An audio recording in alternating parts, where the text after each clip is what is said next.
All right, so as you can see, we've spent a lot of time at Speedway. Dad's back there peeping around already, but we did get to have a museum tour hosted by Tim, which is the museum curator yesterday, which was incredible because he is so knowledgeable. You'll see him coming up shortly.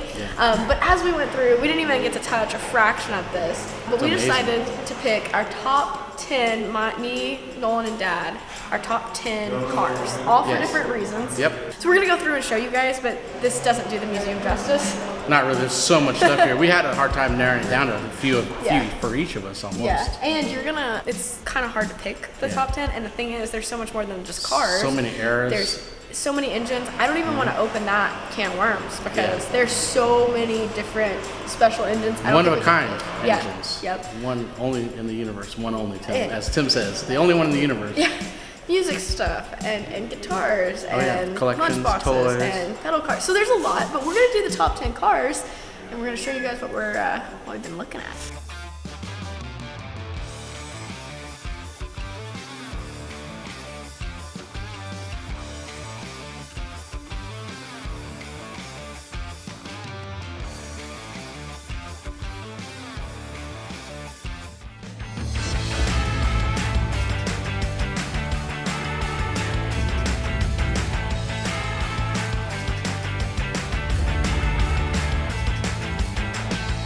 All right, so there is 150,000 square feet here, and they're expanding by 90,000 square feet.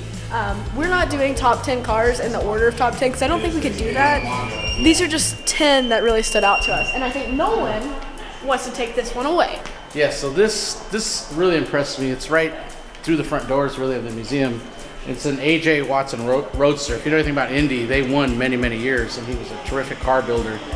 And what I really love about this one is it's the Monza special here, and in Italy they invited a bunch of cars, so it was Italy versus the world, and you had to go over to Monza, and they thought they had the best cars and everything, and then when they took this car out there, it swept the rug. It killed them all. It wasn't even close. It dominated, and they had built a track that you were racing sideways like this, and this thing just ate them up. What's cool about this display is if you look at the old photos, how they did the drywall, the floor, it's an exact replica. Even all those bolts were taken out and tagged and put in the same spots.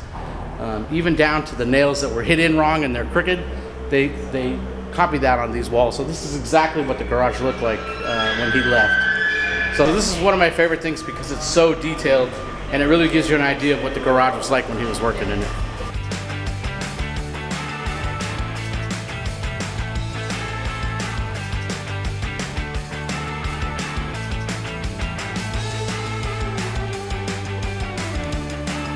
Okay, so another one of our top 10 cars is this car right here, driven by Joey Chitwood. Everybody knows who the Chitwood families are and all the stunts and everything. This is the 1941, ran in the 1941 Indy 500, and it's known for being the first car at Indy with seatbelt. Before Joey convinced him to put seatbelts in, because Indy was a brickyard, remember, it's rough, bouncing you around. So his foot would vibrate or bounce off of the gas pedal, and it was aggravating. You know, he's going down a track like this.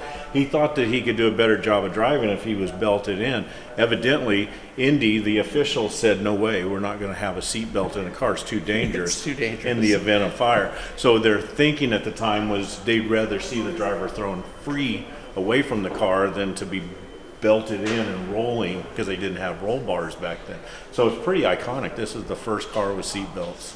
Yeah, and what's crazy, if you figure that the tradition or what the drivers would do as a norm is as they're about to crash or in their middle of a crash, they would try and jettison themselves out onto a hot track.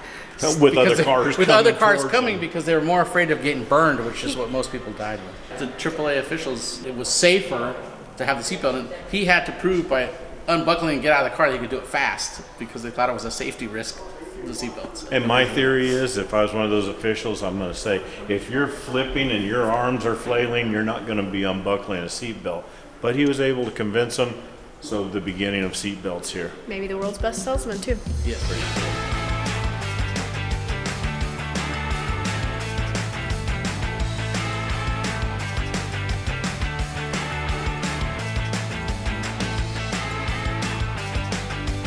Okay, we're in the IndyCar garage section, which is really cool. And on the top 10 list, I made it a tie. I just counted these two as one.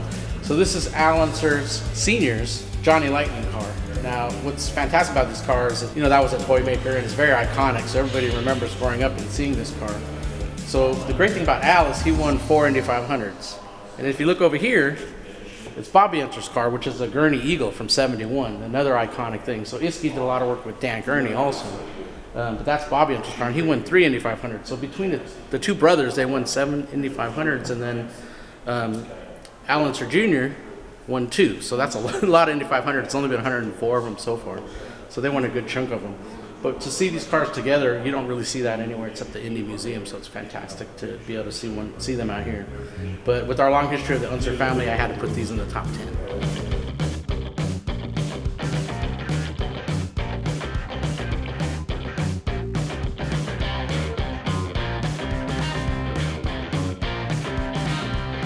So this is one of my favorite cars. This is in the landscape section. This is Joe Walden's Bonneville T. It's a 57. So basically he was a street racer in California, drag racing, things like that. He was visiting a local coffee shop and his friends told him that they signed him up to go to the Bonneville Salt Flats. And the story is that he didn't want to lose some street cred, but because he was a street racer, but he ended up going, but instead of just going and potentially, getting his butt kicked or something, he teamed up and found Bobby Unser. They got an engine for his, a 427 FE motor side oiler.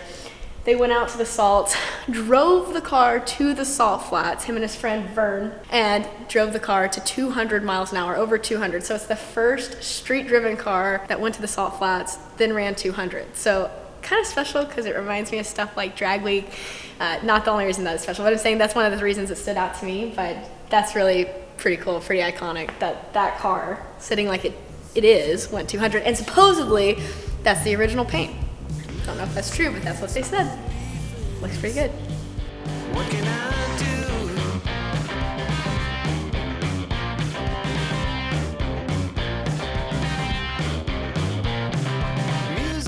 Okay, so picking another landscape car for one of the top 10. So this is one of George Poteet in Maine's cars. This is the flathead combination that he had.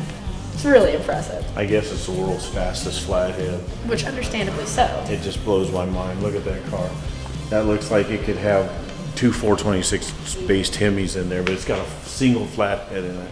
So this is really interesting to me right now, especially because we're actually looking at doing El Mirage, and like on Hot Rod Garage, we're actually doing a flathead engine. And so looking at the different way the rules classify and the records are set and stuff, the vintage engine classes and stuff like that, you have to have a certain amount of, no bigger than this amount of cubic inch or anything like that. So this is 301 cubic inch with a stock block. You can talk more about that in a second, how it's modified. But 750 horsepower. Your whole thing yesterday was it's only got 3 main bearings. That's it. My biggest. I love a flathead, but you got to remember the mains are this big around. I don't know the exact spec, but 2-inch or something. And there's only 3 of them. So we worry about blowing the crank out the bottom of our big block that's got 5 billet main caps and huge bearings and everything else. This is based off of a stock block. So this would be what the stock looked like. This is with Dick Landy machining, his machine shop and everything that did that. And so Dick Landy? Dick Landy. I didn't realize that. Okay, so look at some of this crazy machine work. They cut the valley down in here because, a flathead, the manifold bolts straight on top, goes straight down in. It's really a lot of curves. It's not the most efficient flowing engine in the world. Well, look what they did here. They cut this thing away and made the ports on the side of the engine. It's just so redesigned, but still 3 main bearings. So pretty crazy that's 750 horsepower and got them a record at over 300 miles an hour, so 315. That's pretty wild. Yeah. I mean, the whole time I was in that ride going down the salt, my thoughts would be the crank's going out the bottom of it onto the salt and I'm gonna wreck. This is a side note, but interestingly enough, yesterday after we left the museum, I saw a video that was sent to me from Blowfish going down the salt, which is another Poteet car, and it's just like the driver is so still, and I'm like, man, is this thing ever gonna end? Like, it is so long. But imagine being the driver sitting in that position, like it's you're just forever dragging it out. So I love them in that video. If it's the same one I've seen, like they're shifting. Shifts. So you see the mile per hour every time he bangs the gear on that. air shifter, Yeah, and so it just keeps going. It's pretty cool. So anyways, that's definitely one of our top 10.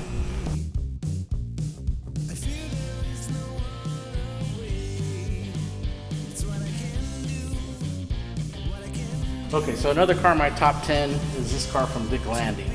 So if you really know Dick Landy, he was on the forefront of Pro Stock, which is one of my favorite classes. So Dino Don Nicholson, Sox and Martin, Grumpy Jenkins, and Dick Landy, they started at 1970 is when the NHRA first did Pro Stock. But before that, he was into this. This is his 1964 car. And if you look at it, you can see the beginnings of AFX, which is the funny car type of classes. But this is a year before. But you can already see some of the stuff that's going to happen the next year as they go. And what's interesting about this car, it has an all aluminum front, panels and stuff, and hood, so it's very light. So they were starting to get into that as the factory, so they're starting to invest in it. But this is a pre-runner to the funny cars and the AFX that kept going and going and going. So this would be the dawn of that age era. Pretty cool. I mean, it's always a loyal customer. So this has to be in the top 10.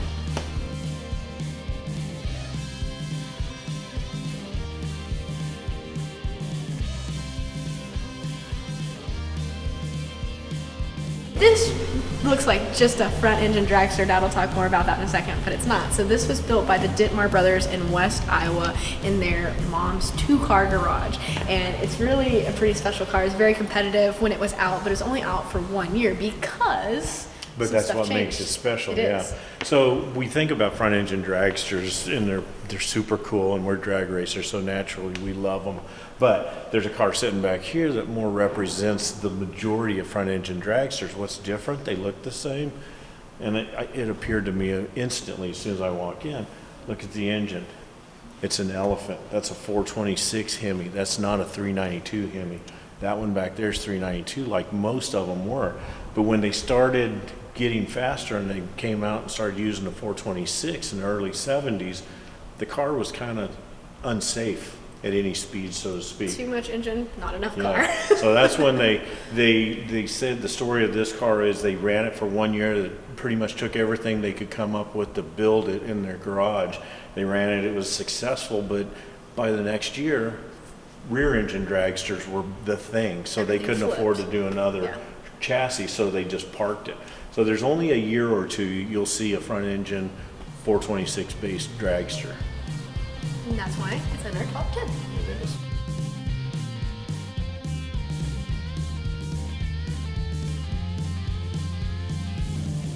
So we're doing our top 10. It's kind of just a group top 10, except this is my number one right here. I remember this car from 1968, probably when I was very small. There used to be, and I probably still is, a model kit for this car. I've built that model. I saw my brother build that model back in 67 or 68. But I also have a little bit of a dark side. It's a hearse. It's a horse-drawn carriage hearse. Supposedly, this took Bob Younger from the James Gang to Boot Hill to be buried in this very coffin, or in this very hearse right here, if you call it a hearse. I guess they call it a hearse, I'm not sure. But anyway, this car comes from my childhood. I love it. I've always loved it. I was shocked to see it in here. Got a 392 Hemi in it. How much cooler can it get? Even has my skeleton.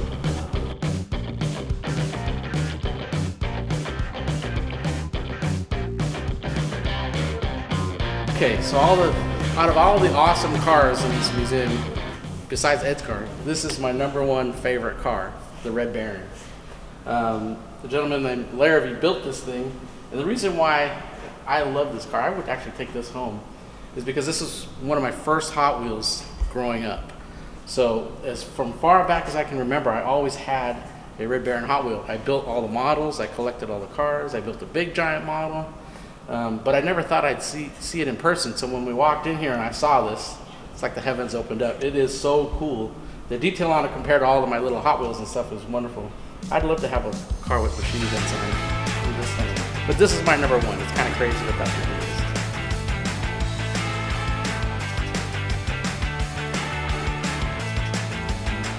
is. Here in front of Eric Zausner's Speedway Special. This is an awesome one-off car that was special built. Everything is custom on it. The details are unbelievable. Dennis can tell you more about that. And the reason I like it is because it sits right in front of Ed's car. So Ed's was so advanced in 1938 that it blows my mind. Well, this car is so advanced now that it blows my mind. It started life as a Brookville steel-bodied Roadster, but Steve Moll cut it up, changed everything. And that in Steve Moll fashion, there's so many little details that even I can't recognize, like the Duval windshield. He cut it and shortened the top so it didn't have quite the flare that it normally has. I guess that Eric told Steve, said, don't send me a bill for making a prop rod or a door latch or a handle. I don't want to know what it cost. He said, just bill me, once a month or something. I think it's reported there's $875,000 spent on this car, somewhere in that neighborhood. It's just everything special, from the IndyCar wheels to there's a quick change steering box in here. And there's a set of gears in the trunk and its own little case that he could stop, and if he didn't like the way it felt, he could change the gear ratio on the steering. So there's just so much special with this car. It deserves a mention and more in the top 10.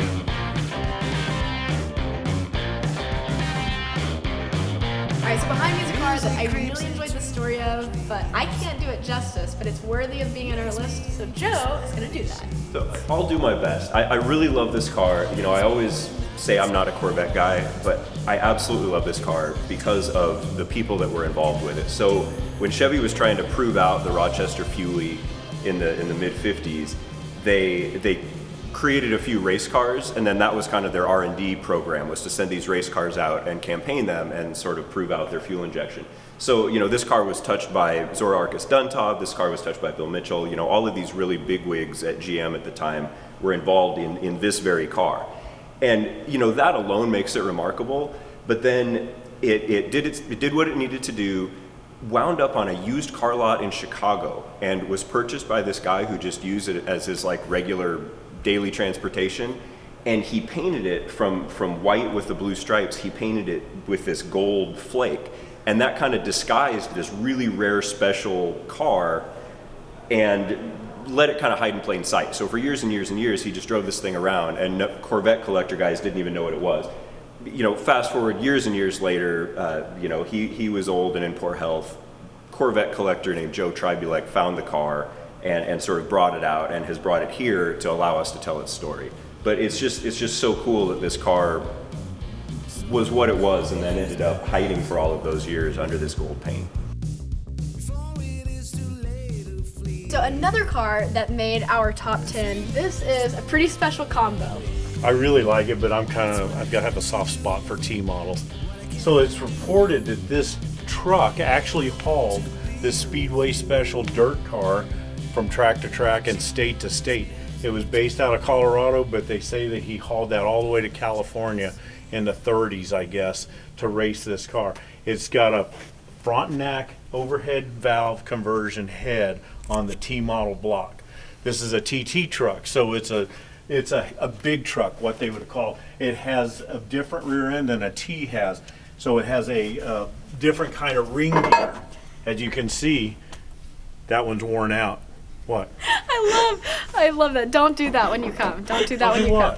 Pick it up. But I love that you did it, because now they can see it too. So Brasky. What's wrong with picking it up? You don't mind, do you? I put it right back where it came from. It was just so funny. I loved it. So this is a TT truck, which meant it was a big truck. It has a different rear end, different wheels than a T truck has. One of the unique aspects of it is it's got a worm gear type rear end in it. The pinion is a worm. The ring gear is made out of brass. They wore out. They also only went 25 miles an hour. So imagine driving this truck from Colorado to California, 25 miles an hour with your Frontenac double overhead cam T model engine in your race car. On the back of it, no roof, no room for tools. Pretty special. And this car actually won the Nebraska State Fair sweepstakes in 1933, and there's proof of it being in California as well. So this is literally a cross-country hauler. He was really dedicated for the time. Yeah, I can't imagine driving cross-country 25 miles an hour. No. So I think that definitely deserves a spot in the top 10. This one's making our top 10 list as well. Mm-hmm. This is awesome. This is really like a purpose-built leg strip, pretty much, is what this But is. what I like about it is it looks like something like a street roadster would now. Little narrower, little smaller, but it looks kind of like what we're going to do. Some of the tricks to Ed's car are on this car. It's going to be cool. It is. So what we're going to do a little bit different than Ed, we're going to use a small front tire like this, and we're going to use a taller back tire like that. So we want to give it just a little bit of rake, make it look like it's going a little bit faster. This car has that, but it also has a really cool radio-headed T-model engine in it. So this car is really ahead of its time. It's on Essex rails, not T-model rails. It's got 2 front springs rather than the buggy spring. So it's really advanced for the day.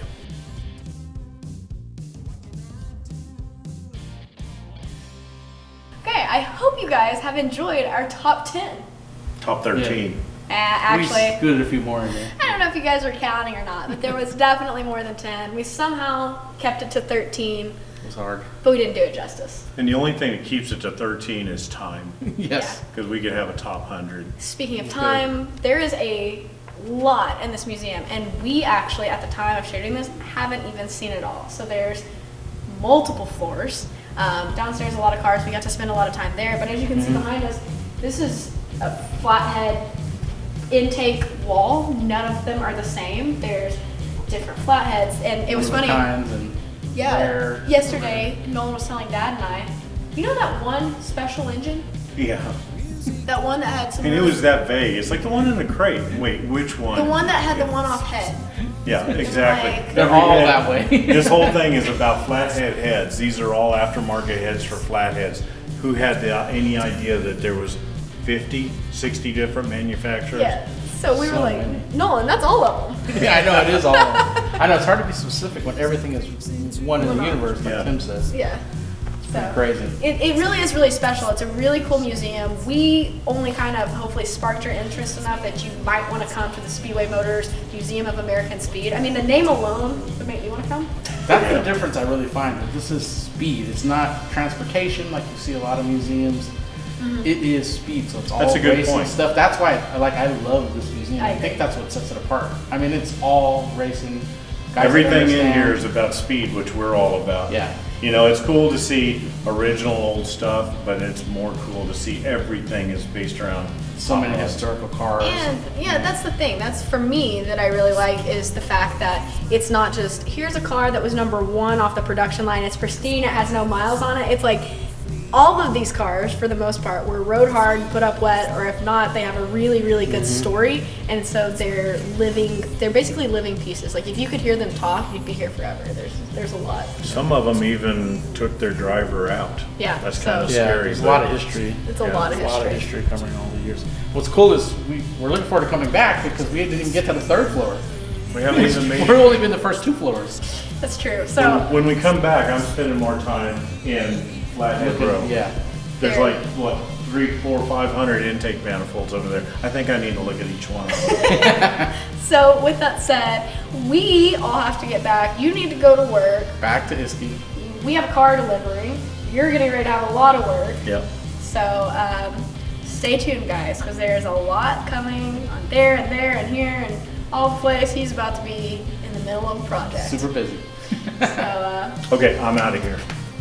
I guess with that said, we are done. As always, be happy, go fast, and stay pretty. I will see you guys next time.